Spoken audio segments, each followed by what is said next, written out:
All right. Well, welcome to you guys. Thank you all so much for joining me today. I have with me the original cast of the 2017 Theatre Downstream production of The Miracle Worker. I know who you guys are, but it'd probably be easier if you just went through and kind of said who you were for everybody who's listening. Well, hello, everybody. I'm Laura Adams, and I was the director of The Miracle Worker. And you said it was 2017. I was trying to figure out the date. Yeah, 2017.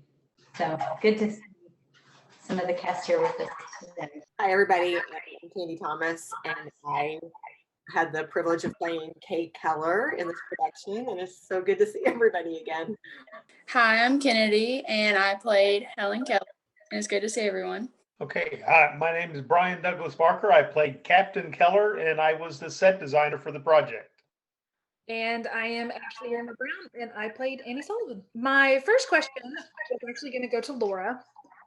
So talk to us about what you remember about the process of creating this show. Either in the directing category, the casting, or the preparing, what memories stand out? Thanks, Ashley.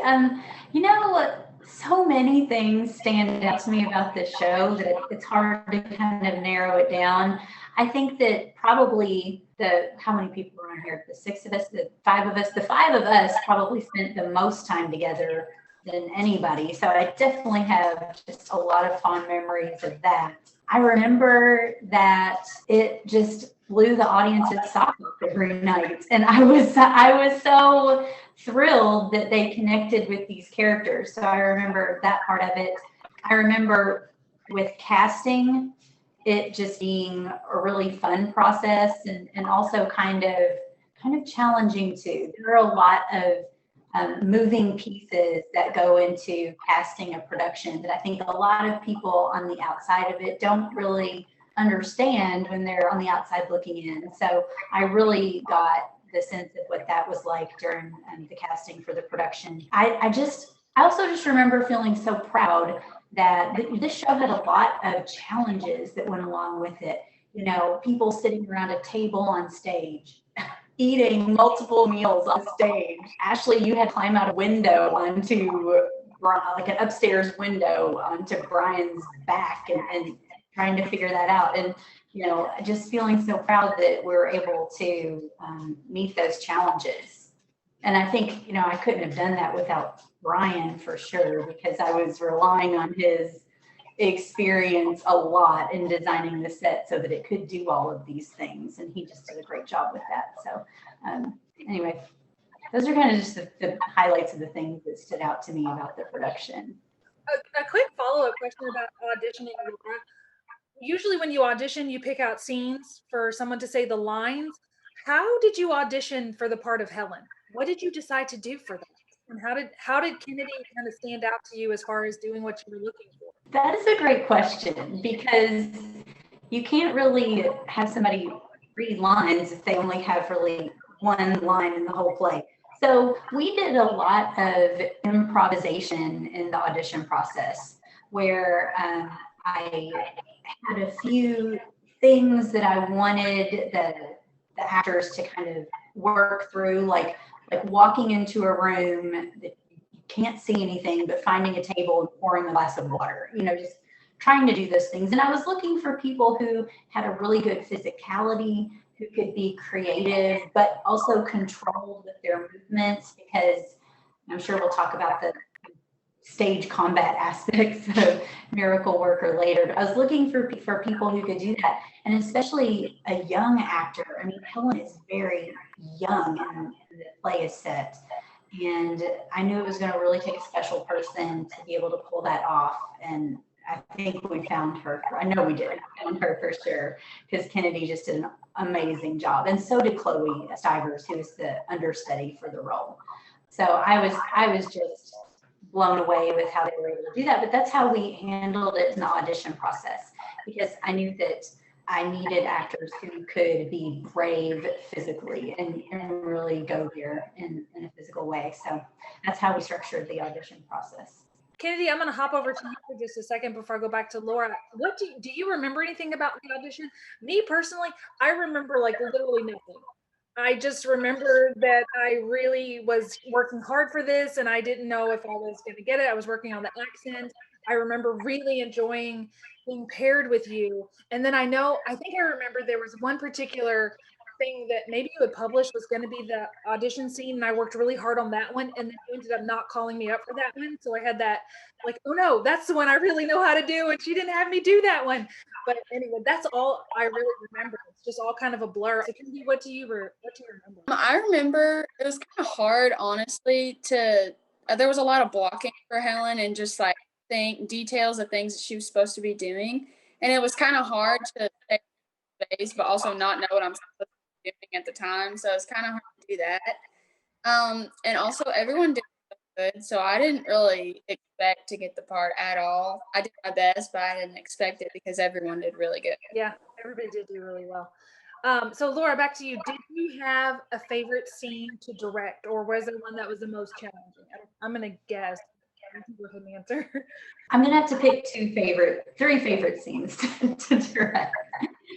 The three favorites I had were, of course, the takedown in the breakfast room. I mean, I think when people think of The Miracle Worker, if they've seen the movie or the play, they remember this showdown between Annie Sullivan and Helen Keller in that after breakfast in that breakfast room. So that was a lot of fun to do. I love physical scenes, and that one is just about as physical as it gets. And I'm just amazed. I put you and Kennedy through so much punishment, actually, and you both did such an amazing job with it, because I know that was not easy to do. I mean, you would both just be exhausted afterwards, and rightly so, because it was a very physical scene. So I love directing that one. I also love directing the scenes between you two in the garden house, the little cottage where you go away to for those couple of weeks that Annie Sullivan wants to get Helen Keller kind of out of her parents' control, basically. And I just thought Kennedy did a great job in that scene, just kind of bringing it to life. There's this moment where she, things seem to be going so well, and then she just has a tantrum and flings stuff all over the garden house. And I really liked that scene. And I just thought it was a real, I think, collaborative effort, because I kind of had it mapped out of how I wanted it to look, but you guys were able to bring your creativity into it and just make it amazing. And then who doesn't love the very end scene of this play? It is so gorgeous. This, the whole Keller family coming together, and Candy, you just acted the part of Kate Keller with so much grace and compassion, and it was just gorgeous the way you guys all came together at the end. And I think we called it the tangled hug, where Brian kind of envelops the whole family at the end, and they have this big moment. And of course, Annie Sullivan is kind of on the outside of this moment. And after Helen has connected language with objects in the world for really the first time, and has been able to communicate with them. And I'm getting chills just thinking about it, guys. It was such a gorgeous moment. So I really loved those three scenes. I'm gonna pop over to Brian and Candy, and Kennedy too, but I'm gonna let Brian and Candy talk first. What do you guys have any favorite scenes that kind of stand out to you while we're kind of on that subject? In terms of favorite scenes to perform, I'm not sure if I have one that stands out. I actually enjoyed the scenes between you guys so much that some of those stood out more to me, I think. But in terms of just portraying Kate Keller, I think I was trying to decide what is it that this character is really about in the context of this play. And it just felt like her overwhelming love and concern for her daughter was it.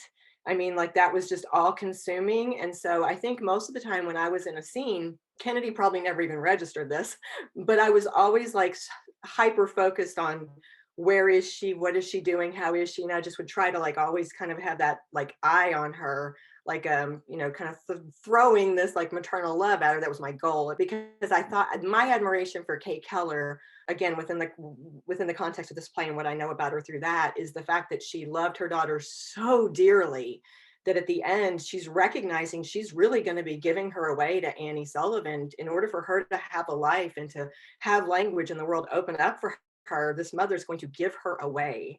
And that's what I thought was just so admirable about Kate.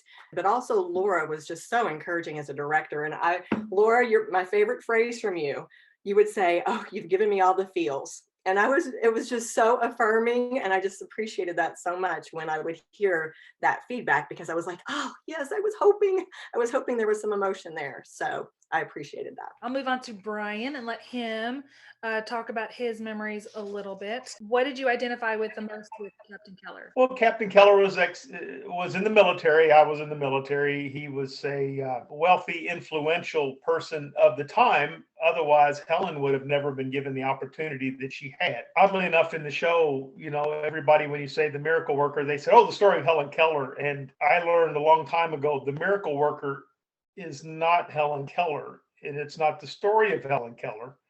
The miracle worker was Annie Sullivan, and Helen Keller just happens to be the thing that brought her out, so that you know who Helen Keller is. What did I bring out in the character? Well, the people on the screen, I don't know who might be watching this at some time, but I like to do musical theater. Musical theater is very two-dimensional, and you know, you like movements and motions. So, you know, I like when Captain Keller has to bring her out. Helen's locked all the doors and thrown away the keys, and Annie Sullivan is trapped upstairs, and Mr. Keller has to throw a ladder to the back window. Now, how to portray that to an audience as a set designer was kind of rough, but we had what appeared to be a ladder hitting the window, but it had to be stable enough that Annie Sullivan could climb onto my back as I would climb down and come out.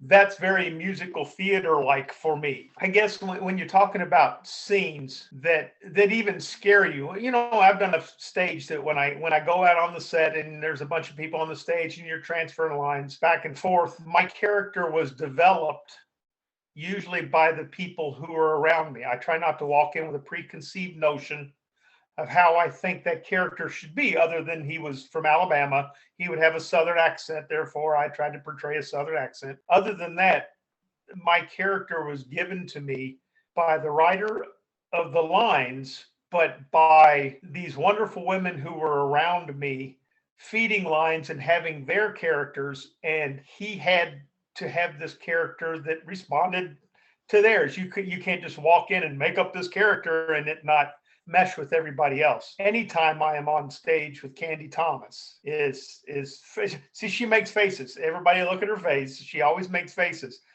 We've all worked on stage with Candy, and we know Candy is a professional. I mean, when you walk out there with Candy, you better have your stuff together. And frankly, Laura Adams is the same way, and Ashley Raymer-Brown is the same way, although she usually directs. So I don't get to perform on stage with Ashley as much. Nothing against Kennedy. She was just a young girl at the time, so I hadn't done much theater with her. But there was one scene, which wasn't even on the main set. On stage left was to the right of the audience, was supposed to be the house outside Captain Keller's house on the same property, where Annie Sullivan asked permission to move Helen to, so she would be separate from the family, but still close by.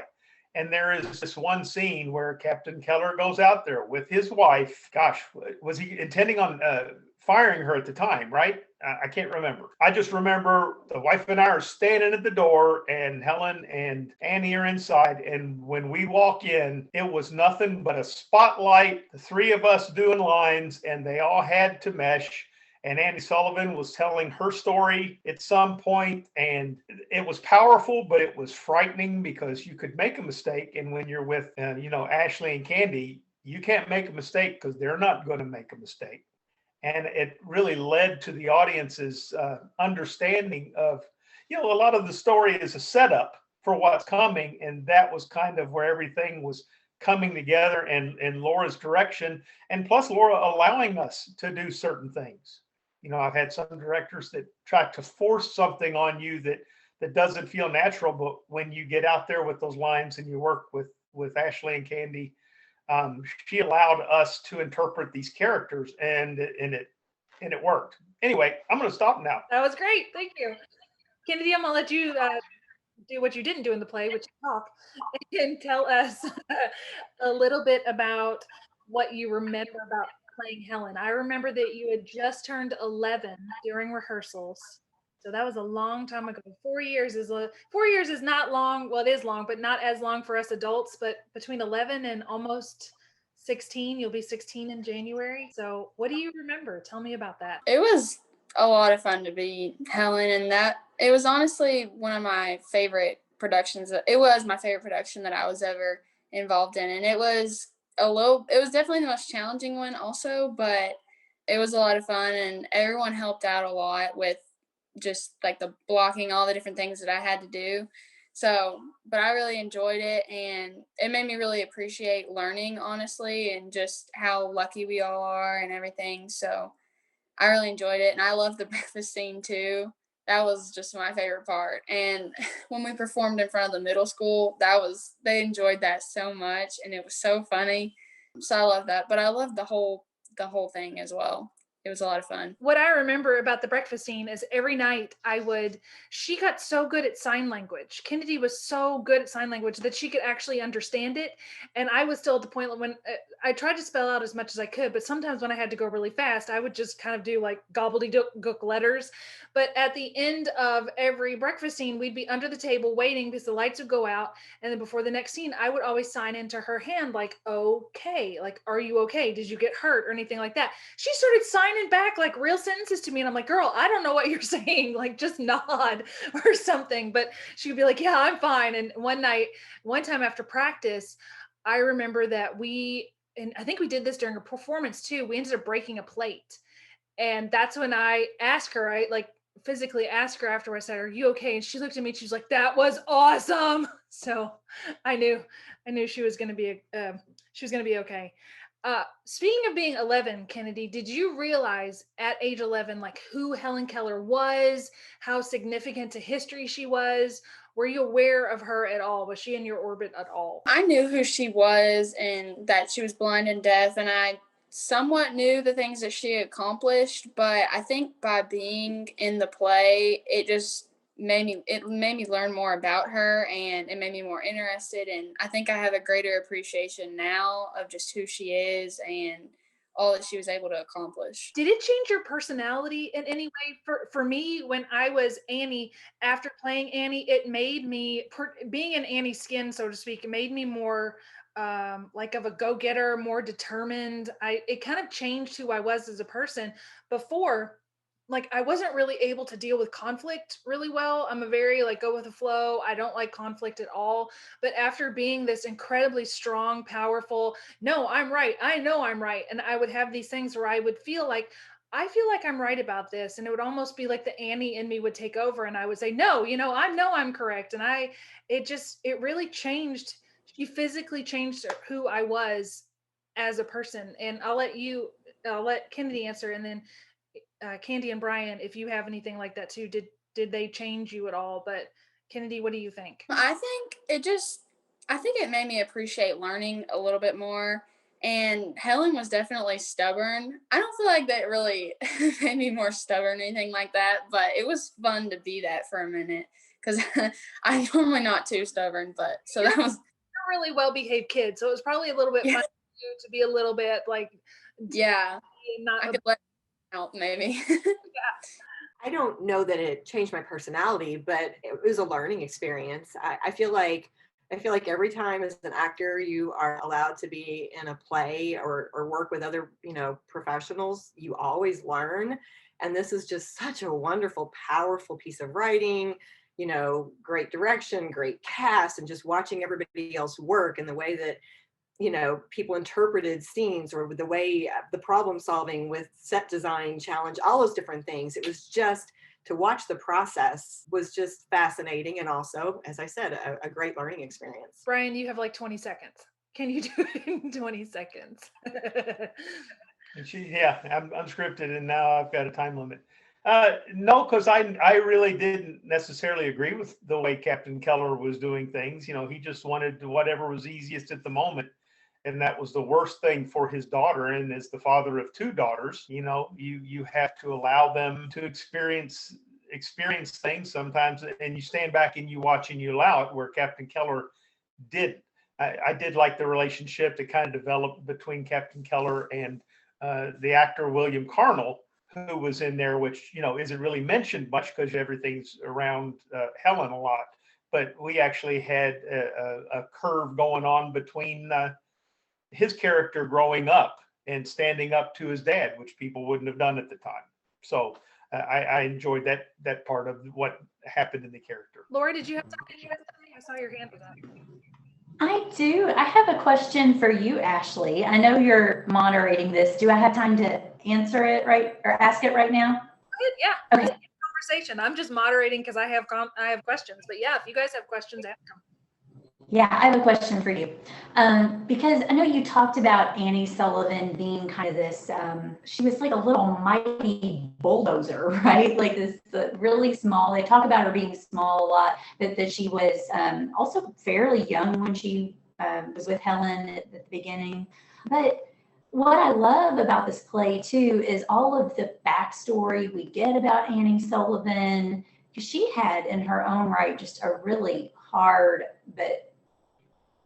life before she came to the Kellers. So I was really curious to hear from you, how you managed to pull all that off in one character, because you did just a beautiful job showing all of the nuances that is Annie Sullivan. So I would love to just hear you talk about that a little bit. Oh, thank you. I think Annie was my second time portraying a real character. The first time was Shelby in Steel Magnolias, who was based on a real person. So, but when I was cast in Steel Magnolias, I was not aware she was a real person. And through research and looking her up, that's when I discovered it. So that's, but I knew going in, Annie was real. So I went and I watched The Miracle Worker. I started Googling anything that I could about Annie Sullivan. I learned about her background. I learned about her childhood and the way that I act. I don't know. I've looked up all the different methods, the method actor, all those different things. And I don't fall into any of those categories because I've also directed. I tend to like self-direct while also being that person. I'm always aware that I am not Annie Sullivan, but what I'm doing is trying to show the audience the best portrayal of Annie that I can. So I think about maybe it would be called the empathy method. I don't know. I think about how would she feel in this moment telling the Kellers about her childhood. So I put myself in her situation and I think if I was in her situation, how would I feel? And I draw on feelings that way. Of course, I don't have the same kind of background that she does, but I try to think about how did she feel? How would it feel to lose your little brother? How would you feel in this moment? And I just put all that in this blender and try to, with facial expressions or with movement, and just I'm very conscious of almost like every word. Okay, I'm going to move my hand on this word, and that's the self-direction part. Like I want this to be the most emotional impact. I almost feel like an advocate for her. Like how can I? And I was so sad when it was over, a little bit because I would stop playing her, but more because less people are going to know about her. I was just this like hunger to share her story with people because everybody knows who Helen Keller is, but through learning about her, she just became one of my personal heroes. And I thought, this woman is so magnificent. I want more and more people to know who she is. And that was kind of this is skipping ahead, but it was kind of the genesis for wanting to write a little bit of a sequel to it. I wanted to, first of all, I wanted to work with Kennedy again. And I thought, well, how old is Kennedy right now? She's 14. What happened in Helen Keller's life at age 14? And I found that she met Mark Twain. And I thought, oh, this is another chance for us, if Kennedy is willing, to continue telling the story of these amazing women and what Annie did for Helen, even through school. I mean, it's like you talked about, Candy. Kate gave up her daughter and Annie basically took her on as her child. She was 20 in real life when this happened, and Helen was 6 in real life when this happened. Kennedy and I were a little bit older, but that's the ages they were in real life. And they were together the next 51 years. That's it. They were just like, I think they ended up being called the twins. There was no Helen without Annie, and there was no Annie without Helen. So to me, I don't know if I'm answering your question, but I just fell in love with these women and their relationship and their friendship and how they interacted. And I wanted the world to know specifically how amazing Annie was. So I just learned everything I could. And then I thought, okay, in this moment, I can bring this out. In this moment, I can bring this out. Thank you. You're welcome. Okay, let me see what other questions I got. Oh, I can do this with you, Laura. Talking about historical figures, we just talked about that. Do you think that it's important to have plays about historical figures, and why or why not? What can we gain from it? Well, apparently they can be wildly successful, right? I mean, this is the age of Hamilton, right?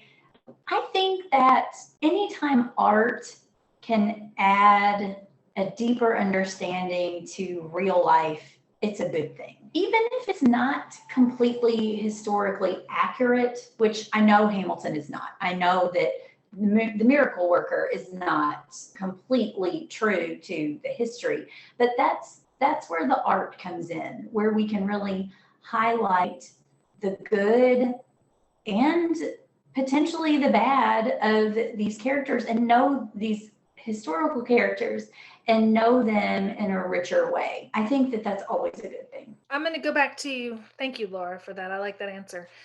For Candy and Brian, I'm going to ask you guys, and if you kind of already answered that, you can tell me, but what I had is sort of like what I talked about, playing a real person. Can you talk to me about what the difference was between you all who have acted for many, many years and have played real people versus completely fictional people? Do you have a different approach, or what do you find is the difference? Is there more pressure for you playing a real person, or do you kind of treat it as a fictional person? Like, just talk to me about your process in that way. I did look up some of the background on Kate Keller and the whole family, just to get a little more context. But honestly, I think in terms of this play, I think what was most helpful was having conversations with some of you guys, like character conversations. I remember having one with you, Ashley. I think we probably talked several different times, Laura, like just in, as we would do scenes. But one of the key, I guess, realizations, I think, was that Kate was probably she had to be an incredibly strong woman, but her strength was different than Annie's. And so in portraying those two characters, they had to be very different on the stage too. Like their strength had to look different and be conveyed differently. That also kind of played into how I tried to bring her to life. What was written to say a real life character? I can't say that I thought of him as a real life character. I thought of Captain Keller as a caricature of a Southern aristocrat who was in the military. But did I consider him, the specific person, Captain Keller? I can't say I thought of that. In the course of rehearsals, I tend to build a character based on how everyone else is interpreting around that, trying to make that character fit. And sometimes that character has to fit to be demanding. I had to bring something out of Annie to make her actually get angry enough to yell back at me, which I'm sure Ashley really liked the opportunity to get right up and scream in my face and then be able to say cut, walk away from it. No, I will tell you that the scene right at the at the end breakfast table, when we do scream at each other, that is actually what I needed to be able to cry, to be able to work up the tears at the well, because I got that heightened emotion, and you're just in that really, and if we didn't yell at each other really, if it was not as emotionally tense, I wasn't able to cry. So, it's the fight with the captain and that heightened anger that was able to tip me over into the tears for the water scene with Cindy, because I was just so emotionally strained that it was easy to just pop right over in. So thanks. Screaming at you. Do you guys have any questions? I had one. I remember, Ashley, backstage, you came off one night and you were so hot from the scene, the lights, the clothing, being up high. And I remember being fearful for you.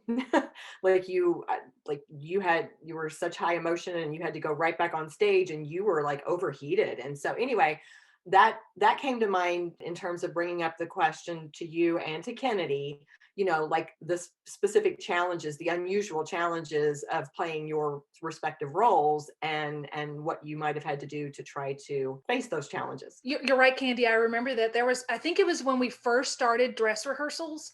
And so there was the pantaloons, there was the hoop skirt, there was the heavy skirt. And we had purposely not ordered a lot of costumes for Annie because she's on stage so much. We just thought and she wouldn't have had a lot of clothing. So we're just going to take a few items and we're going to swap them out for her, which is probably what she would have done. So I ended up being in my traveling outfit through a long period, and it was up right next to those lights. And I remember the first night just coming off and being like, I can't do this, it's so hot. But anyway, I just remember being so hot and thinking, I can't do this, it's too hot. But of course, you have to do it. You just have to do it. So what we figured out is at intermission, I could strip down to just the pantaloons and put a fan on me to get cooled off in the in-between. But what you reminded me of, Candy, is another challenging aspect. It's a funny story. I've told this before, but I'll tell it again. When I get nervous, my nose will run, or if I have any kind of it just runs. If I eat, which in the breakfast scene we eat, my nose would run. So there was one night on the show that my friend Elizabeth Irvin was my dresser she was helping me quick change, and I would stash little tissues backstage different places. Like there's a bassinet that baby Helen is supposed to be in and she's not really in it, but I kept my tissues in there. And every time I would have to change my clothes, I would wipe my nose and go back out. And it was we were switching clothes for the breakfast scene. We had like 30 seconds and I needed to wipe my nose and I couldn't find my tissues. Somebody had moved them, which is why you're not supposed to touch props. Even though it wasn't prop, it was still my tissues. And I couldn't find them. And Elizabeth was just like, I don't know what to do. How can I help you? And I saw that she was wearing this like sweater, and it was a little cardigan. And I just looked at her and I went, I am so sorry. And I took her sweater and I wiped my nose on her sweater. And it was just like a 2-second decision and apology. And she was like, okay. And then I just, it was just clear. It wasn't gross or anything, but it was just like, I just needed that nose wipe. And I said, I'm really sorry. And I ran out and I did the scene. And she loves that story. She thinks it's the most hilarious thing that's ever happened to her. So that was a particular challenge, is not always have your tissues and know where they are. I don't think I was wearing as much clothes as you were, but I still remember it being pretty hot too. And also I think something that was hard was when I was just like in the character and I was pretending to be Helen. And when people would say Helen, it was hard to not like turn around. So that was something that I had to get used to, and not being able to see what I was doing. So having to practice all that was hard, but mostly just not responding when people said my name and were talking about me. That was hard. That's one thing I noticed when I was looking through the footage, again, just kind of refreshing my memory, is I looked at that scene where we were in the garden house, and the way that you would just grunt and you were not afraid at 11 years old to just go for it 100% and do those vocalizations and like the and just be that person. And that's why I remember sometimes during practice I would get so caught up in looking at you and watching at you and marveling at this amazing actress that I would go, oh yeah, I have to talk here, I have to do something here. But I was like your number one fan, girl. I thought you did amazing. I just loved it. It was kind of hard too to figure out the different like noises to make and the facial expressions. That was kind of hard, but once I figured it out, I just kept doing it. But that was hard to kind of figure out what she would sound like and the facial expressions she would make and things like that. One of the things that I love about Kennedy's performance is that Kennedy is already just a really smart kid. Like when she was 11, she was already there. But so is Helen. And Kennedy did such a good job of letting us see that intelligence going on with Helen, even with all of the challenges that Helen faced with not being able to talk or see. Kennedy had this way of just having that idea, and you saw when the idea came into her head so well. And I loved watching that about her performance. Totally agree. Yes. And Kennedy, you need to get back on stage. I know you're in sports and stuff, but No, that's not where you need to be. You need to be back on stage, lady. I know we have only a few minutes left, so I have one more question for each of you, and then we'll just kind of do a wrap up question. Laura, for you, because you are also a prolific actress, you're an amazing actress. You've done lots of roles at the theater. You're a Tibby award-winning actress. Hello. So for you, how was it for you to be on the other side as a director? And did being an actor help you to be a better director, do you think? Talk to me about that. Well, I mean, in some ways, I think having experience as an actor does help when you're directing, because I knew what it was like to be in that position. I knew what it was like to have to do a scene that was really difficult and physical and under really not ideal circumstances, with it being super hot. I do know what that's like, and I think that part helped. I really learned a lot about technical aspects that actors just don't have to think about, though, like the idea of coordinating. How do we have, I think it ended up being 4 separate meals served in the Keller's house with all these people eating. I mean, it had to, it's like the food had to be made, and then dishes had to be washed, and the place had to be cleaned up afterwards. So there are lots of technical things that I had to turn my attention to as a director. And I've got to give a shout out to Charlotte Witt, because she really helped with that. She was like filling in all those little gaps that I had, so that, you know, I wanted to be there for the actors to help them go through their characters. And, you know, Brian's talked a lot about building that rapport with the other actors on stage. I think is so important. I wanted to give most of my attention to that. So I was really grateful to have Charla there to kind of help manage those, as a stage manager, manage those other technical things. Yeah, we really had a great cast, and we obviously couldn't invite everybody here today because I knew we only had an hour, so the less people, the more we would each get to talk. But it was just an amazing cast, and for both me and Kennedy, that was our last really time on stage. We've neither one had an opportunity. Me, because I've been more directing behind the scenes, and Kennedy, because she's been off being amazing doing sports and schoolwork and all that kind of stuff. So but the whole package was just this magical, special group of people. And for Brian and Candy, I would like to ask you now, the reason we're getting together, I'll put it in the show notes, but also to let everybody know, in case they don't check the show notes, we're going to be showing this. We got permission because COVID, some of the production companies are letting people show old shows just to kind of, you know, have something for theaters to do. So we got permission to stream our 2017 version of The Miracle Worker on July 23rd and 24th only. And it's an online event. You cannot go to the theater and see it. It's only going to be on your computer. So, and Laura, if you want to answer this too, but to the 3 of you guys, because I have a question for you in a second, Kennedy, why should people tune into this 4-year-old show? What will they gain from it? Or just give us your little like commercial, like here's why you guys should see this. The Theatre Downstream has done a wonderful job. I've watched this show and other shows like it at other theaters, and sometimes they'll do them just in a black box. They think they're acting the whole thing. The one reason why you want to watch this version, specifically the Theatre Downstreams, is we tried to pay attention to some of the details. You can't build a set with 6 different locations on it on that small stage. It's not possible. But when costuming is important to the scene, we try to pay attention to the costuming. The outbuilding, the garden house, you know, obviously wasn't a garden house, so you try not to make it one, because if you do and it's inaccurate, people will pick at it. So we focused on the things, just like Laura one day walks up to me and she says, you know, we've got 6 doors on the set and they wouldn't have had that kind of doorknob. And she was right. And that's the kind of thing that could distract an audience member. They would start to focus because we focused on the doorknob. She kept walking and stealing the keys out of the doorknob.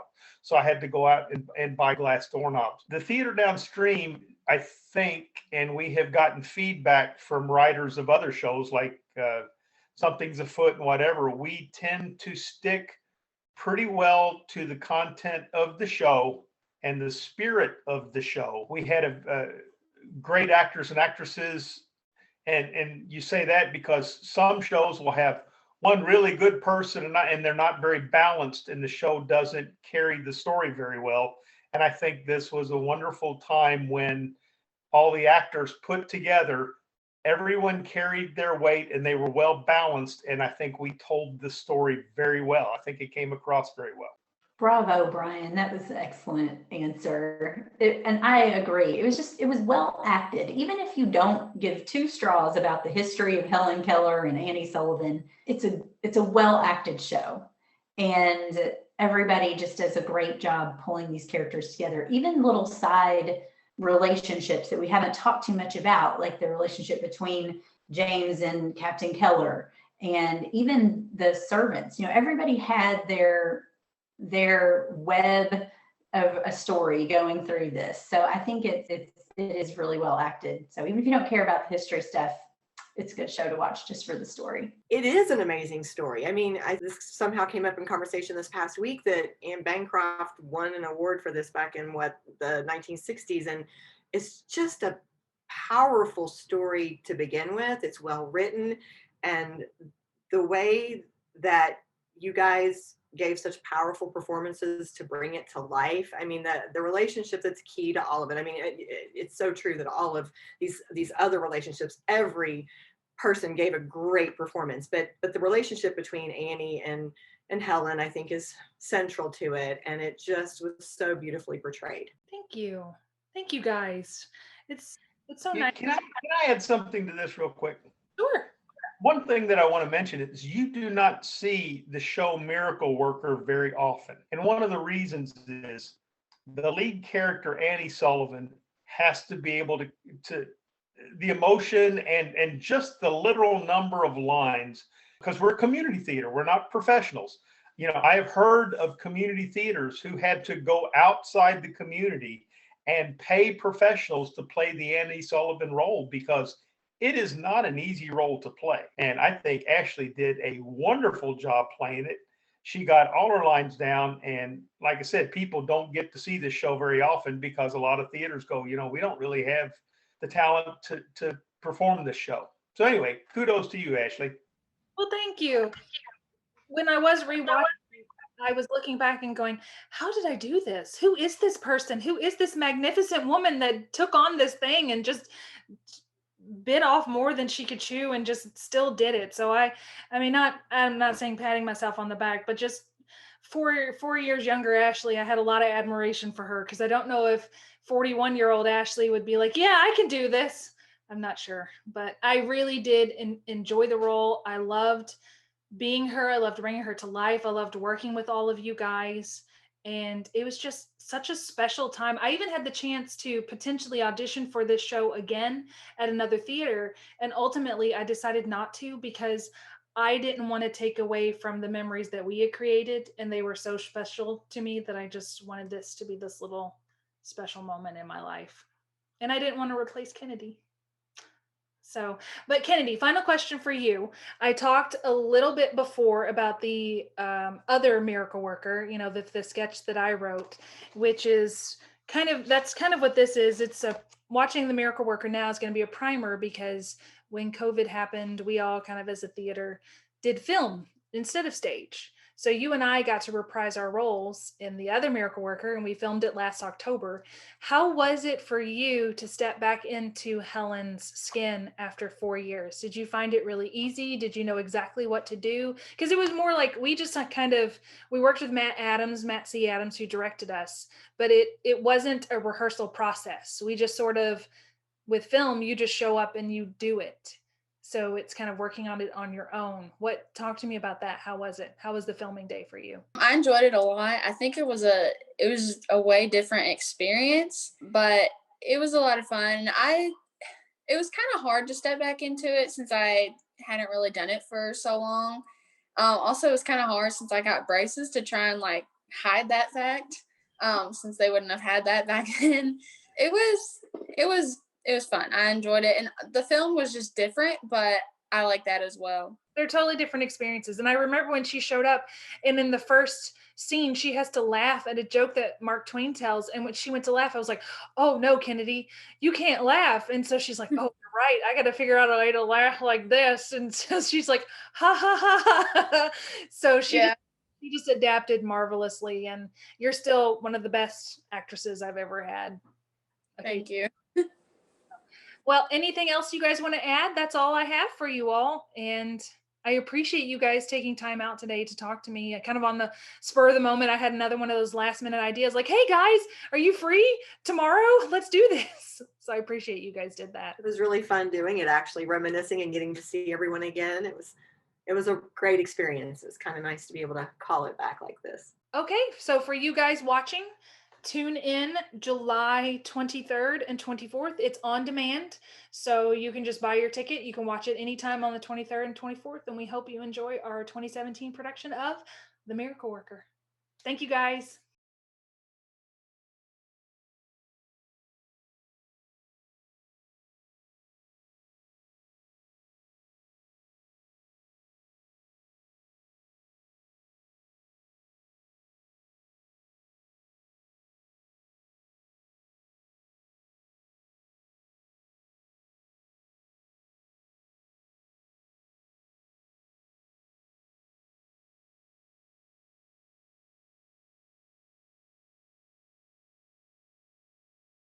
And if you remain this tightly wound, you will never find the joy life has to offer. I'm not interested in joy. I'm interested in Helen. I'm sorry. I'm sorry. It's just, I pray constantly that my love for her may grow so large and satisfying that there'll be no more room in my heart for uneasiness or discontent. That's a large burden to lay on such small shoulders as hers. Perhaps. I feel in every heartbeat that I belong to her. And it awes me when I think of it. This giving of oneself that another may live. God help me make the gift worthwhile. It is a privilege to love and minister to such a rare spirit. I feel there are two rare spirits here.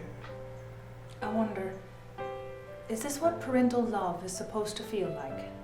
I would affirm that feeling, yes. But if you make her your entire life, you will lose yourself in the process. Well, you certainly do know how to deliver a sermon.